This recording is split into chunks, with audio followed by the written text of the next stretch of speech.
Do'stlar, bugungi obzorimizda BYD Song Plus mashinasini olib qo'yganmiz. Multi asfalt rasvetkada bo'ladi. Ushbu avtomobilimizda sразу aytib ketaman, mana bu joylarda kichkina joyda pitno bor. Bu ham zavodskoy. Zavodda o'zida shunaqa zavod bilan kelgan mana shunaqa narsa. И mana bu yerda kichkinagina vakuumi bor. Bu yog'ini ham qildiraveriladi. Mashinaning narxiga keladigan bo'lsak, mashinaning narxini 25 ming turibmiz.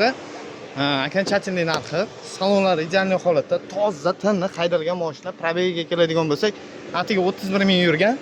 Mashina svejiy turibdi mana. 2024-yilgi mashina, balonlari ham yangi holatda turibdi. Bunaqa ko'p probeg yurmagan, holat idealniy.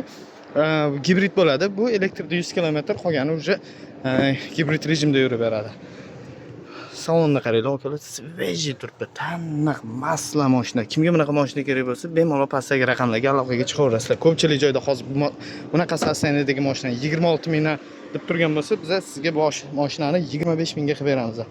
Tezroq pastdagi raqamga aloqaga chiqib kelinglar yoki mana shunaqa mashina qidirib yurgan tanishinglar bo'lsa, svejiy, taniq, chotki mashina mana.